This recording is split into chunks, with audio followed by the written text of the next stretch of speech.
बहुत स्वागत आपका। कहानी कुर्सी की देख रहे हैं आप। मैं हूं सौरभ, आपके साथ। मेहमान हमारे साथ बने हुए हैं विजय त्रिवेदी जी, समीर चौगांवकर साहब, विनोद अग्निहोत्री जी। और पार्लियामेंट सत्र आज शुरू हुआ है। बीच में एक अवकाश के बाद बजट सत्र चल रहा है और हर सत्र से पहले आप देखते हैं कोई ना कोई मुद्दा छाया रहता है। खास तौर पर विपक्ष के पास कोई एक ऐसा मुद्दा होता है जिसमें बड़ा आक्रामक होता है। इस बार एक मुद्दा तो है, लेकिन सत्ता पक्ष हो चाहे विपक्ष हो, दोनों इस पर एक दूसरे के ऊपर आरोप लगा रहे हैं और ये विवाद है भाषा को लेकर के। तमिलनाडु के मुख्यमंत्री स्टालिन वो ये आरोप लगा रहे हैं कि ये जो नई भाषा नीति लेकर के आई है, न्यू एजुकेशन पॉलिसी, बीजेपी की सरकार, ये तमिलनाडु और दक्षिण भारतीय राज्यों के ऊपर जो नॉन हिंदी भाषी राज्य हैं उन पर हिंदी थोपने का प्रयास है।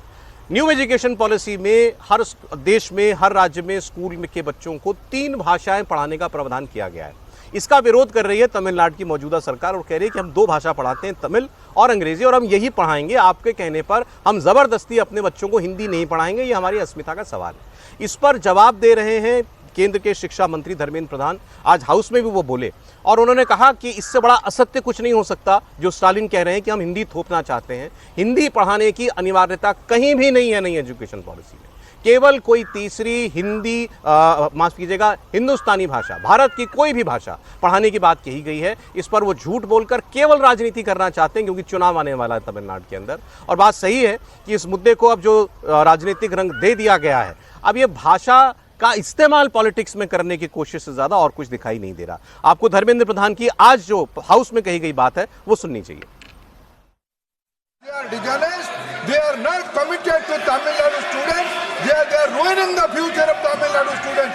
Their only job is to raise language passion. They are doing politics. They are doing mischief. This is unfortunate in the federal state. They can't allegation put allegation against government of India. They are misleading nation. They are doing injustice. They are doing injustice to students of Tamil Nadu. They are ruining the future of Tamil Nadu students. आपने सुना, केंद्रीय शिक्षा मंत्री बड़े आक्रामक तेवर में बात कर रहे थे कि ये लोग ईमानदार नहीं हैं, ये झूठ बोल रहे हैं, भाषा को लेकर राजनीति कर रहे हैं। ये बात वो एक बार नहीं कई बार कह चुके हैं। हम इंडिया टीवी से भी इंटरव्यू में कह चुके हैं, नई एजुकेशन पॉलिसी में हिंदी को अनिवार्य कहीं भी नहीं किया गया। तो ये बात सरासर असत्य है जो स्टालिन कह रहे हैं। बिल्कुल ठीक बात है। इस पर मतलब वो तो यदि वो ना भी कहें, जो नेशनल एजुकेशन पॉलिसी 2020 है उसमें जो साफ जो त्रिभाषीय फार्मूला जो आप कह रहे हो ट्राई लैंग्वेज का, उसमें साफ साफ है कि 3 भाषाएं बच्चे सीखें। इसमें किसी भी भाषा को लेकर बाध्यता नहीं है। उसमें एक बाध्यता जो रखी गई वो रखी गई कि प्राइमरी तक मातृभाषा में पढ़ाया जाए। इसका तो किसी को विरोध नहीं होना चाहिए। इसको लेकर पहले चर्चा हो रही थी तो वो एक बड़ा काम हुआ। लेकिन याद रखिए अगले साल तमिलनाडु में इलेक्शन है और तमिलनाडु में स्टालिन साहब की पार्टी के लिए हिंदी का विरोध एक बड़ा पॉलिटिकल इशू हो सकता है। लेकिन मैं कह रहा हूँ आप इससे उलट बात कीजिए। धर्मेंद्र प्रधान जी को बोलना चाहिए था कि अच्छा आप हिंदी को छोड़ दीजिए, आप तेलुगु लागू करिए, कन्नड़ लागू कीजिए। क्या स्टालिन साहब लागू करने को तैयार हैं? वहाँ पर तो उनको ज़्यादा मुश्किल तमिल और तेलुगु के साथ, तेलुगु और कन्नड़ के साथ है, हिंदी से भी ज़्यादा। स्टालिन साहब के लिए मैं कह रहा हूँ आज चैलेंज के तौर पर कि यदि हमारे शिक्षा मंत्री जी कहें कि स्टालिन साहब आप हिंदी छोड़िए, आप तेलुगु पढ़ाइए बच्चों को तीसरी भाषा, क्या वो पढ़ाएंगे? नहीं पढ़ाएंगे, क्योंकि वो वहाँ का पॉलिटिकल इशू है और वही सब नेशनलिज्म की बात, तमिल संस्कृति की बात करके तमिलनाडु की भाषा में, तमिल भाषा को लेकर उनका विरोध हिंदी को लेकर। कोई तीसरी भाषा सीखने से वहाँ का जो तमिलनाडु का बच्चा है वो आगे भूल जाएगा क्या? तमिल नहीं भूलेगा, आगे बढ़ेगा। उसके लिए ज़्यादा दरवाजे खुलेंगे, बिना उसके काम नहीं चलेगा। ये तो आपने खुद ही बता दिया कि भाई मातृभाषा हमारे बच्चों की तमिल है, वो तो मैंडेटरी कर दी गई है एजुकेशन पॉलिसी में। वो जो सबसे बेहतर काम हुआ जो पहले नहीं था। और हिंदी सीखने से या कोई भी भाषा सीखने से आपके दरवाजे खुलते हैं, दरवाजे बंद नहीं होते हैं। और ये विरोध तो कब 1960 से शुरू हुआ, आज तक चल रहा है। और एक और इम्पॉर्टेंट बात मैं बताऊँ आपको, शायद इसमें चर्चा हमने नहीं की, कि जो वहाँ के प्राइवेट स्कूल्स हैं वो पढ़ाते हैं, पढ़ा रहे हैं, वो तीसरी भाषा पढ़ा रहे हैं, क्योंकि उसमें जोर नहीं है ना सरकार का। हाँ, नहीं तो सरकार यदि चाहे तो कर सकती है, लेकिन वो एक पॉलिटिक्स करना चाहते हैं और ये चुनाव खत्म हो जाएंगे। भाई 60 से चल रहा है ये हिंदी का विरोध वहाँ पर, 60 के दशक से। आज 50 साल से ऊपर हो गए, 60 साल हो गए हैं। लेकिन वो जब चुनाव आते हैं, स्टालिन साहब भी पहले से अब चुनाव आए हैं, तो इसलिए इस भाषा हमारे यहाँ कहावत है, काट की हांडी बार बार नहीं चढ़ती। लेकिन तमिलनाडु में तो चढ़ रही है खूब, हर सब नेशनलिज्म, हर चुनाव में चलाई जा रही है। अस्मिता की बात जब आ जाती है कि आप उसको कैसे इंट्रोड्यूस कर रहे हैं, कैसे इंजेक्ट कर रहे हैं ना, आप इंजेक्ट तमिल संस्कृति के तौर पर कर रहे हैं, तमिल अस्मिता को लेकर कर रहे हैं। तो अब मैं इसका दूसरा पहलू आपको ये दे रहा हूं, कोई भी नेता या पार्टी कोई मुद्दा उठाती है, उसकी कोशिश होती है कि ऐसा मुद्दा हो जिसका रेजोनेंस हो जनता के बीच में, कि मैं ये बात कहूंगा तो लोग हाँ मेरी बात को मानेंगे। क्या आज ये उतना बड़ा मुद्दा है हिंदी? देखिए, निश्चित रूप से अगर तमिलनाडु की राजनीति अगर देखेंगे और तमिलनाडु का इतिहास देखेंगे तो हिंदी को लेकर जरूर वहाँ जिस तरीके से विरोध होता रहा है, और मुझे लग रहा है कि स्टालिन को बैठे बिठा एक मुद्दा मिल गया है अपनी राजनीति को वहाँ बहुत स्ट्रांग करने के लिए। द्रविड़ राजनीति के अंदर अगर तमिलनाडु की राजनीति देखेंगे तो भाषा ऐसा मुद्दा रहा है जो पार्टी के बाहर जाकर भी जनता उसके बारे में संवेदनशील रहती है। भारतीय जनता पार्टी के कई बड़े ऐसे नेता जिनका ये कहना है कि भाई ये मुद्दा ऐसे समय उठ गया है कि हमें बहुत मुश्किल होगा ये बताना लोगों को कि हिंदी सीखने से आपकी तमिल कमज़ोर नहीं होगी और आपकी जो प्रांतीय भाषा का जो है स्थानीय भाषा का उसका वर्चस्व कम नहीं होगा। बोले लोगों के अंदर भाषा को लेकर बहुत ज़्यादा सेंटिमेंटल आदमी सेंटिमेंट होता है। अगर ये लोगों की भी घर कर गया कि अगर हम दूसरी भाषा चुनते हैं या अगर हम हिंदी के ऊपर फोकस करते हैं तो धीरे धीरे हिंदी को तमिल के ऊपर थोपा जाएगा और तमिल कमज़ोर होगी और हिंदी का प्रभुत्व बढ़ता जाएगा। तो उत्तर बनाम दक्षिण की जो लड़ाई है, मुझे लगता है उसमें तमिल जिस तरीके से तमिल को लेकर विवाद चल रहा है यह भारतीय जनता पार्टी को जरूर नुकसान करेगा। और जिस तरीके से मुख्यमंत्री स्टालिन ने सभी राज्यों के मुख्यमंत्री को बुलाया था दक्षिण के राज्यों की बैठक करने के लिए, वो इसे जितना तूल दे रहे हैं, इसे हवा दे रहे हैं और वो इसे विधानसभा चुनाव तक बनाए रखेंगे। वो जानते हैं कि मामला जितना गर्म रहेगा उतना उनको राजनीतिक रूप से उसका फायदा होगा। और स्थानीय भारतीय जनता पार्टी को बीजेपी क्या 10% या 14% वोट की पार्टी, 11% वोट की पार्टी है। अब उसको प्रमुख विपक्ष बना लिया है क्या वहाँ स्टालिन साहब ने, मान लिया है क्या? लेकिन बीजेपी की स्टेट यूनिट के लिए बड़ा मुश्किल हो जाएगा कि वो उनके साथ ना खड़े हो। कल भी बैठक उन्होंने की है, मुख्यमंत्री जी ने अपने एमपीज को भी बुलाया, दूसरी पार्टीज के लोगों को भी बुलाया। तो बीजेपी की स्टेट यूनिट के लिए फैक्ट बताएं ना, फैक्ट ये है कि नहीं अनिवार्य हो रही है, चलता है आपका नैरेटिव चलता है ना, फैक्ट बताएं, मुद्दे खत्म हो जाएंगे। एआईडीएम का क्या, ऐसा है सर, एआईडीएम का बयान भी आ गया कि इस मुद्दे पर हम डीएमके के साथ हैं तमिल भाषा को लेकर। तो जिसके साथ भारतीय जनता पार्टी गठबंधन करने का विचार कर रही है, जनता पार्टी और एआईडीएम का गठबंधन क्यों टूटा था लोकसभा चुनाव से पहले? वो तब टूटा था जब स्टालिन ने वहाँ पेरियार को लेकर के वो जो भाजपा के अध्यक्ष थे उन्होंने बयान दिया था, तो क्या नाम है उनका, अन्नामलाई, और उसके बाद सनातन का मुद्दा उठा दिया था उदयनिधि ने, और सनातन के मुद्दे को लेकर के डीएमके बहुत एग्रेसिव था। नॉर्थ में हम उस मुद्दे को लेकर बीजेपी उसका फायदा उठाना चाह रही थी, लेकिन एआईडीएमके के लिए दिक्कत हो गई और उसने बीजेपी का गठबंधन तोड़ा। और सनातन के मुद्दे का जितना हम सोच रहे थे नुकसान होगा उतना उनका फायदा हो गया डीएमके को पूरे लोकसभा चुनाव में। एक बात, दूसरी बात यह है कि हिंदी को लेकर के दक्षिण के में तमिलनाडु में सबसे ज़्यादा एक दिक्कत शुरू से रही है।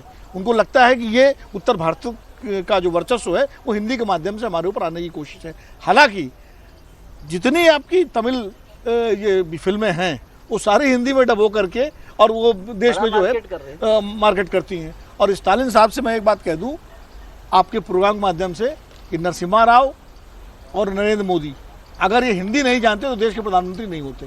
करुणानिधि हो सकते थे देश के प्रधानमंत्री अगर वो बेहतर हिंदी जानते होते।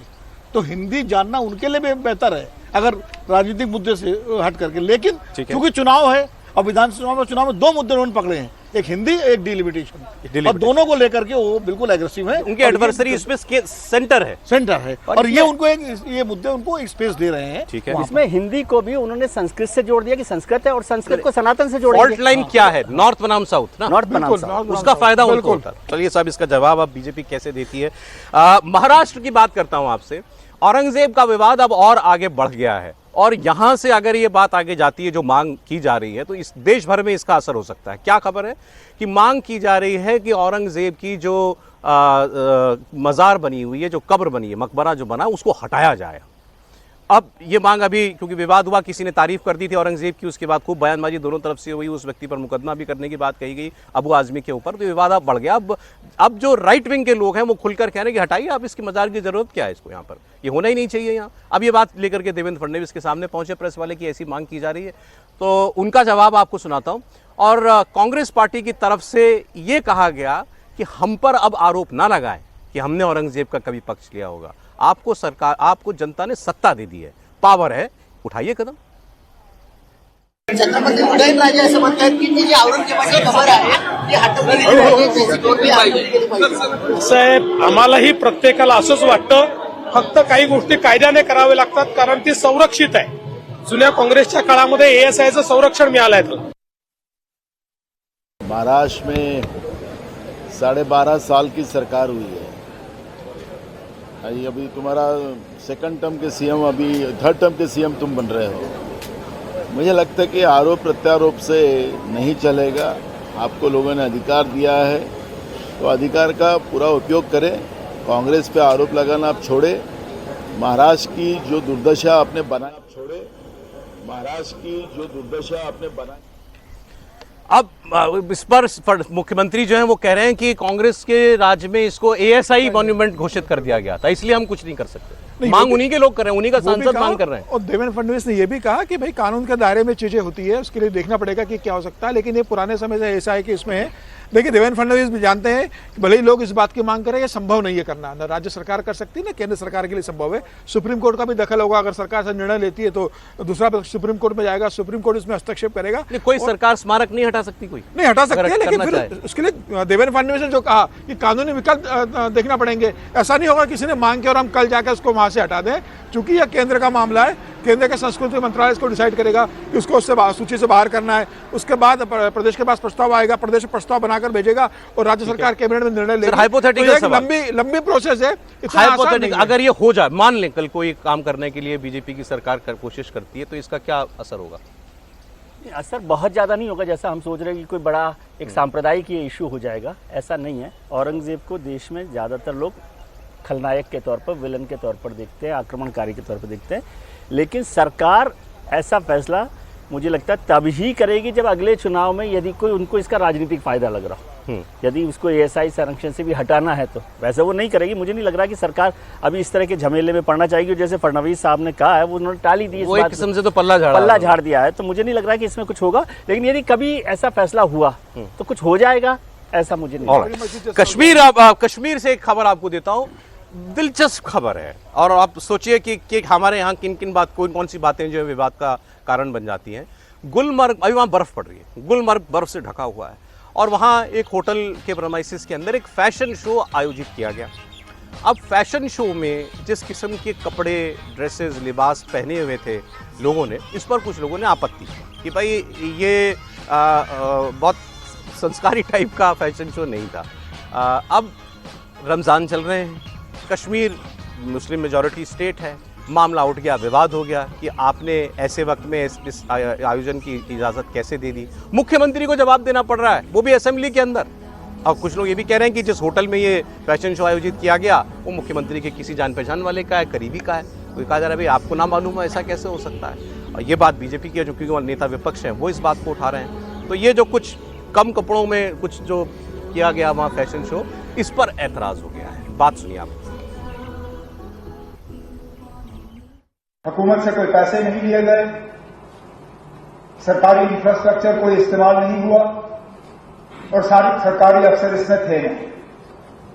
लेकिन इस बात के बावजूद इंतजामिया को वहां कहा गया है कि अगर कहीं पर भी इसमें कानून के खिलाफ कोई बात हुई हो, अपनी तहकीकात मुकम्मल करके अगर जरूरत पड़े तो मामला पुलिस के हवाले किया जाए. पुलिस के उसके बाद अपनी तहकीकात करेगी. लेकिन मैं यहां क्लियर करना चाहता हूं कि इस फंक्शन में हुकूमत का कोई रोल नहीं था. उमर अब्दुल्ला साहब, मैंने बहुत बार कहा है कि वो बाहर भी झूठ बोलते हैं, हाउस में भी झूठ बोलते हैं. ऐसा कैसे हो सकता है? आपके घर के, आपके रिश्तेदारों के इस होटल में इतना बड़ा फंक्शन हो रहा है और आपको नहीं पता. और जिस गुलमर्ग के लिए बड़े आप इंटरेस्टेड रहते हैं, स्कीइंग खेलने के लिए, घूमने के लिए हर वक्त, मुझे लगता है कि ये प्रोग्राम तो आपने ही इनडायरेक्टली ऑर्गेनाइज कराया होगा. और आज जब बात उठी रिलीजियस लोगों से, शायद वहाँ पे मुझे नहीं उस बात की जानकारी, आज आप हाउस को बोल रहे मैं इंक्वायरी करवाऊंगा. इंक्वायरी आप कराएं अपने घर वालों की, अपने रिश्तेदारों की जिन्होंने ये प्रोग्राम कराया. दूसरे सबसे बड़ी बात, वहाँ पे जो शराब की बात उठी है, जो सेवन हुआ है, क्योंकि इसमें बार तो नहीं है, that means short term bar license दी होगी. तो वो शॉर्ट टर्म बार लाइसेंस के मिनिस्टर भी यही है देने में. मुझे लगता है इन्हीं के सिग्नेचर से वो भी दी गई है. लेकिन अब बात जब अपने पे आ गई तो पाला झड़ना है. सर, आप कैसे देखते हैं इस पूरे विवाद को? मेरे लिए पर्सनली जो सबसे ज़्यादा हैरानी की बात यह है कि ऐसे फैशन शो देश में हर दिन होता होगा कहीं ना कहीं, और इस पर मुख्यमंत्री को जवाब देना पड़ रहा है हाउस में. देखिए, हमारे दुर्भाग्य है कि हमारे देश में हर मुद्दे पर मतलब भावनाएं आहत हो जाती हैं. हर मुद्दे पर धर्म खतरे में पड़ जाता है, हर मुद्दे पर जो है पता नहीं संस्कृति खतरे में पड़ जाती है आज तक। अरे भाई अब दुनिया 2025 में हम खड़े हुए हैं और मैं तो देख रहा हूँ आपके शो में, फैशन शो में, ऐसा इसमें कौन सा आपत्तिजनक जो है कपड़े दिखाई पड़ रहा है। ऐसे कपड़े पहन करके लोग जो है तमाम सारे सार्वजनिक समारोहों में भी जाते हैं। तो नहीं, कुछ एक तो है जो बाहर आप नहीं पहन सकते। वैसे भी आप सारे फिल्म शो अवार्ड फंक्शन देख लीजिए जो अपने होते हैं बॉम्बे में वो। तो अब इस पे अगर किसी का धर्म खतरे में पड़ जाए, रमजान के महीने में मुकद्दस महीना है, ठीक है, आप नमाज पढ़िए, रोजा रखिए और अपना आप ना जाइए भाई, आप ना जाइए और ईश्वर का ध्यान कीजिए। अब ये फैशन शो जब नवरात्र हो रही होती है तब भी कहीं हो रहे होंगे, ये सावन के महीने में भी होते होंगे, ये रमजान के महीने में भी होते होंगे। तो एक तरफ तो आप जम्मू कश्मीर में चाहते हो टूरिज्म बढ़े, टूरिस्ट आए, इकोनॉमी वहाँ के टूरिस्ट हो, और दूसरी तरफ आप इस तरह की अगर आपत्तियां करोगे तो काहे के लिए टूरिस्ट आएगा। सर, पार्लियामेंट से एक बड़ी खबर आ रही है। राहुल गांधी ने अभी पार्लियामेंट के अंदर अपनी बात रखी है, वोटर लिस्ट का मुद्दा उन्होंने उठाया है। अब वो लगातार इस पर बोल रहे हैं। महाराष्ट्र के इलेक्शंस को लेकर के भी जो नतीजे आए थे उसको उन्होंने उस पर सवाल किए थे और उन्होंने कहा है कि वोटर लिस्ट पर देश भर में बात होनी चाहिए, संसद में इसके संसद के अंदर इस पर चर्चा होनी चाहिए। राहुल गांधी की बात सुना दी। आपने सही बात बोली कि वोटर लिस्ट क्या सरकार बनाती है। मैंने नहीं बोला, नहीं, आपने बोला क्या, और आपने सही बोला कि सरकार वोटर लिस्ट नहीं बनाती है। मगर पूरे देश में वोटर लिस्ट पर सवाल उठ रहे हैं, हर स्टेट में, हर ऑपोजिशन के स्टेट में, और महाराष्ट्र में black and white voter list पे सवाल उठे हैं। तो पूरा ऑपोजिशन मिलकर सिर्फ ये बोलने दीजिए, पूरा ऑपोजिशन सिर्फ मिलकर ये कह रहा है कि वोटर लिस्ट पे यहां पे एक डिस्कशन हो जाए। ओके, आप बनाते नहीं हो, इसको हम एक्सेप्ट कर रहे हैं, आप डिस्कशन तो कीजिए। आनंद खबर अभी आई, बहुत ज्यादा समय नहीं है चर्चा के लिए। तीनों इलेक्शन जो अभी हाल में विधानसभा की बीजेपी जीती है, हरियाणा, महाराष्ट्र और दिल्ली, तीनों जगह पर यह बात विवाद खड़ा किया गया है वोटर लिस्ट वाला। झारखंड में नहीं खड़ा हुआ है, जस्ट फॉर द रिकॉर्ड। वो ठीक बात है कि झारखंड में नहीं हुआ, जम्मू कश्मीर में भी वोटर लिस्ट में फ्रॉड हुआ, कोई ममता बनर्जी ने उठाया पश्चिम बंगाल में, जहां होना है। हाँ, जहां होना है। लेकिन मैं कह रहा हूँ कि इसमें जो विवाद जो राहुल गांधी कर रहे हैं या बीजेपी कर रही है, जैसे उन्होंने कहा कि सरकार इसमें रोल नहीं है, लेकिन जिसकी भूमिका है उसकी चुप्पी से विवाद है। चुनाव आयोग की भूमिका है ना, चुनाव आयोग तैयार करता है वोटर लिस्ट। चुनाव आयोग को इस पर पूरी सफाई या बात करनी चाहिए। उसने अभी कोर्ट में भी चला गया मसला, वहां पर भी कहा कि 3 महीने लगेंगे, 4 महीने लगेंगे। वो सारी चीजों पर चुनाव आयोग को इसमें सामने आना। मतलब आप आरोप सीधा लगा रहे हो ना, चुनाव आयोग ने मिलीभगत करके वोटर लिस्ट में फ्रॉड करके बीजेपी को जितवा दिया। ये राहुल गांधी का आरोप है, आरोप यही है, राहुल गांधी का आरोप, राहुल गांधी का या पूरे विपक्ष का आरोप यही है कि चुनाव आयोग बीजेपी की मिलीभगत है। अब चुनाव आयोग की क्योंकि वोटर लिस्ट, अरविंद केजरीवाल ने भी आप याद देखिए दिल्ली में चुनाव से पहले आरोप लगाया, महाराष्ट्र में चुनाव के बाद ये आरोप लगा, हरियाणा में लगा, लोग बढ़ गए, वोट बढ़ गए, और 5 महीने के अंदर 40 लाख 45 लाख वोट बढ़ गए। हरियाणा में भी आरोप लगा। तो ये आरोप विपक्ष कितनी बार जवाब देगा? हर बार चुनाव आयोग पे आरोप लगेगा। चुनाव आयोग ही जवाब देगा, हर बार जवाब देता है। राजीव कुमार जब रिटायर हो रहे थे, जिस दिन उनकी आखिरी पत्रकार वार्ता थी, उसमें उन्होंने डिटेल में ईवीएम को लेकर बताया, हर चीज को लेकर जवाब दिया। अब रोज आप आरोप लगाओगे तो रोज तो चुनाव आयोग जवाब देगा नहीं ना। चुनाव आयोग तो एक ही बार जवाब देगा।